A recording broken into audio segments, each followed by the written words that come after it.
J'ai bien aimé, c'était bien. C'était parfait, j'étais très content que la députée soit venue dans notre école.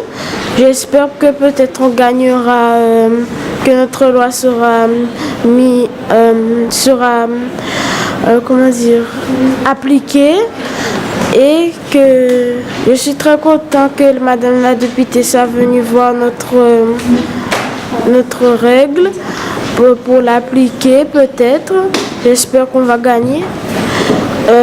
Sur l'usage du numérique, sur les seniors qui n'utilisent plus trop, ils ne comprennent pas les objets numériques, les appareils numériques, et on va lutter pour qu'ils comprennent, pour les former pour qu'ils comprennent, et pour pas qu'ils soient en isolement numérique.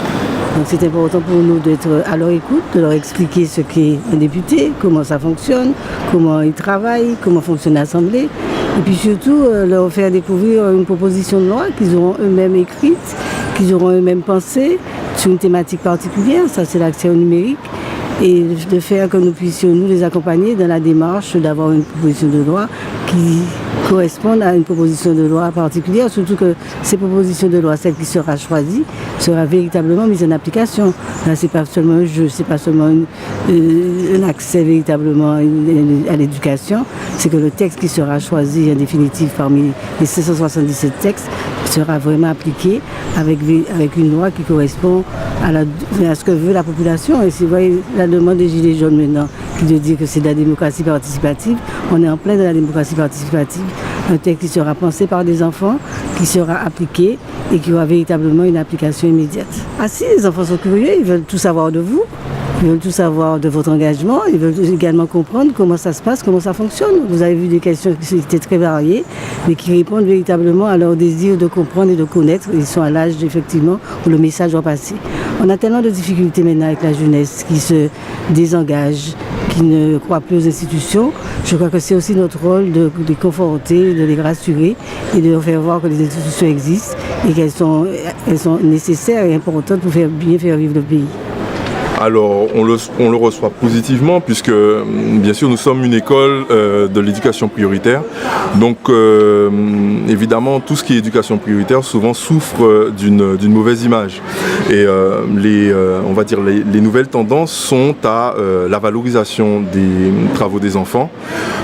Donc, tout naturellement, lorsqu'on parle Parlement des enfants, lorsqu'on parle éducation, vivre ensemble, tout ce qui est morale et civique, évidemment, ça nous parle beaucoup et c'est une opportunité pour les élèves de montrer évidemment ce qu'ils font, mais aussi de donner une autre image de l'éducation prioritaire et aussi des qualités des productions qu'ils peuvent fournir.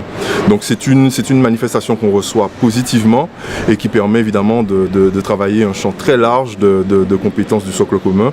Et donc c'est tout naturellement que nous avons fait le choix déjà de participer à la manifestation et ça a reçu un très bon accueil des élèves et le travail a été très productif. Nous avons reçu des réponses très positives des partenaires comme la députée qui nous a fait l'honneur de venir aujourd'hui, mais aussi l'accompagnement des autres, on va dire, les autres partenaires de l'institution comme les conseillers pédagogiques ou encore Monsieur Iselin qui est UN, qui nous a permis d'avoir avec les autres collègues sélectionnés pour le Parlement des enfants, d'échanger, même avec les classes de Saint-Martin. Donc c'était très productif, à la fois pour les enseignants mais aussi pour les élèves.